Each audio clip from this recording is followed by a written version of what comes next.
Good afternoon. Thank you for joining us for the Land Services SA webinar on requisitions and common plan misconceptions. My name is Matt and I look forward to presenting to you this afternoon.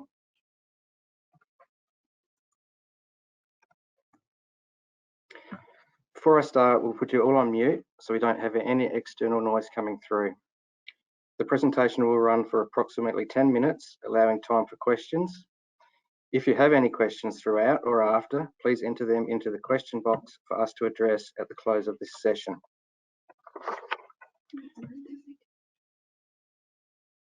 I'm a Senior Plan Examiner at Land Services SA. This webinar was produced by myself in collaboration with other Senior LSSA Plan Examiners and management.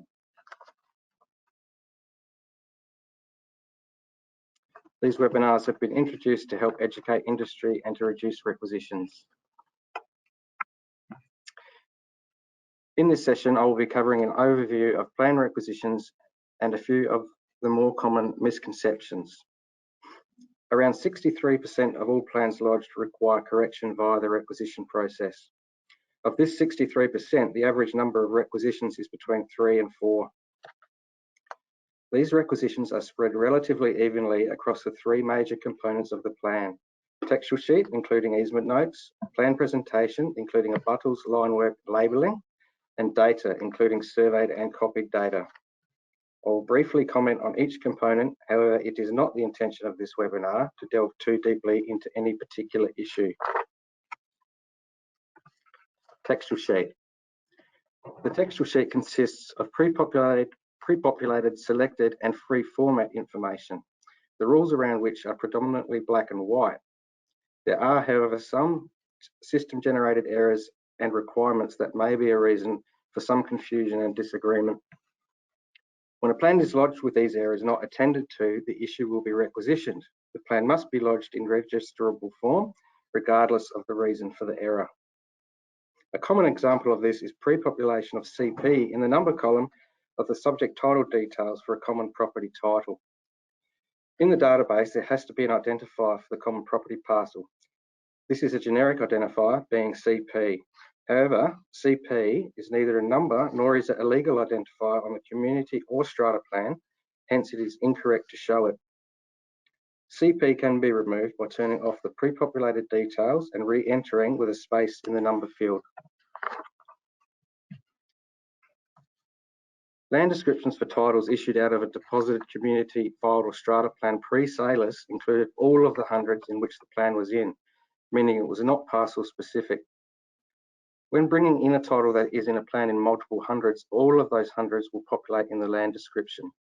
Show only the 100 in which the subject parcel is in by turning off the pre-populated details and re-entering with the correct 100. Pre-populating of the number column where the parcel consists of many pieces can cause the text to be unreadable or too compacted to be acceptable. Because there are no spaces in this string, the system is unable to place the text over multiple rows. This is amended by turning off the pre-populated details and re-entering with one or more spaces after a dot to break the text string.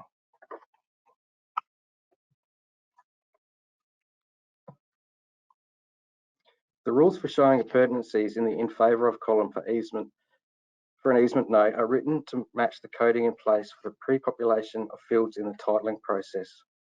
The system is coded to recognise identifiers separated by dots, ignoring text between the brackets.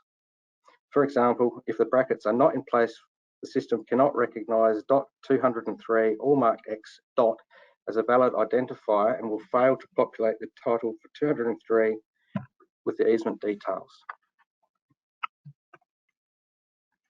Still on the textual sheet, the current titling convention is to show a space between the dealing prefix and the number. If a plan is lodged with a creation dealing without a space after the prefix, it will be requisitioned. The system takes the data from this field to populate fields in the titling process. Plan presentation. It is acknowledged that the majority of plan presentation guidelines are straightforward, but are adopted in a variety of ways, which leads to some lack of consistency across industry. It is also acknowledged that some personal adaptation or understanding of the guidelines within LSSA may lead to inconsistency in requisitions, particularly minor requisitions. With the recent introduction of digital plan lodgement, it is premature to comment on general plan presentation, and as such, the points noted here have more of a conceptual nature. The digital plan lodgement DCDB extract available within EPL was created as an aid, useful for information such as abutters and street names. However, the line data returned is not guaranteed. Errors in the DCDB line work should not be carried forward onto the plan diagram. A common plan scenario for urban surveys is where a second diagram sheet is added to show the subject land enlargement with bold black line data. In this scenario, it is our preference that wherever practical, bold black line data is also shown on the first diagram sheet with the framework of the survey. This is to aid in the overall readability of the plan from an efficiency perspective. It should be noted that with the advent of digital plan lodgement and the validations within that system, duplicate data errors should not be such of an issue as they have been in the past. Likewise, our preference is that the entire plan footprint appear on the first diagram sheet with references to enlargements where required. The footprint should not be split across multiple sheets. Data. Survey data is the responsibility of the industry. If all appropriate checks have been carried out on the plan data, then in theory, these requisitions would not occur. Copy bearings on a survey should be the result of laying out tidal angles in one direction from a surveyed line, such that only the final copied bearing intersecting with a surveyed bearing can create an angular difference to tidal. Internal data angles should not be held to fit between fixed points, busting the angles at either end, as is sometimes the method used for surveyed lines. If the resulting angle differs to tidal by more than 1 minute, then a bearing should be removed. All remaining copied bearings should reflect tidal angles and the parcel area shown as approximate. The area for a balanced parcel that does not close within limits or has missing data should be deduced from tidal area minus new parcel area, provided the tidal parcels have an area shown, such that the total area of the subject tidal remains the same. Plan concepts. Often, existing dominant rights are carried forward in favour of parcels newer existing that are isolated from and have no practical use for them. In the past, consent was required to extinguish these appurtenances, hence the habit of carrying them forward. It is no longer the case that consent is required, provided that the rights remain in favour of other land. Extinguishment of appurtenances should be considered in the planning process with the understanding that it will not hold up the issue of title due to waiting for consent from the servient proprietor. Note that the servient title is not shown in the other titles affected. Where a portion of the subject land is to retain the dominant rights, this is a straightforward outcome with no rights search necessary. Where the extinguishment applies to the whole of the subject land, the right search may be required to find any other dominant titles. The addition of this extinguishment post-SCAP approval is still considered a material difference and requires new SCAP approval.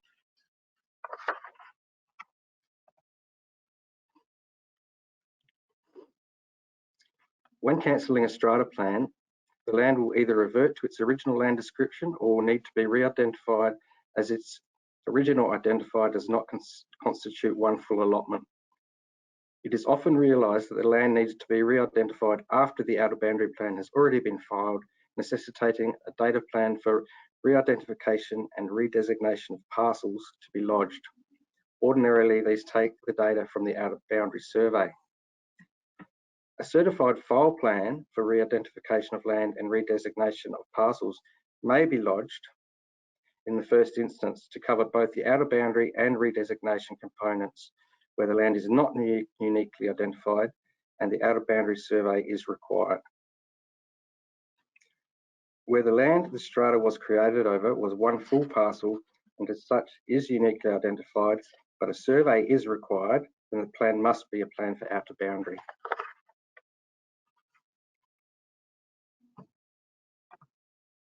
I hope this webinar has provided some assistance for future reference.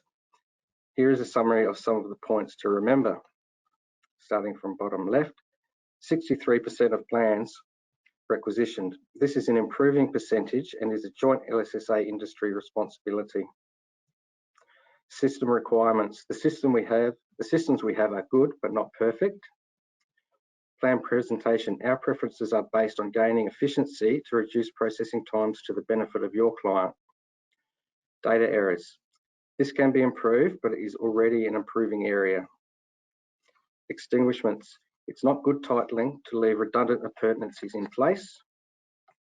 A certified file plan for re-identification of land and redesignation of parcels kills two birds with one stone.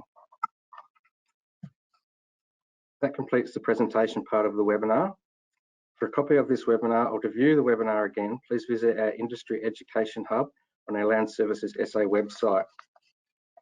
I will now respond to any questions that may have been submitted.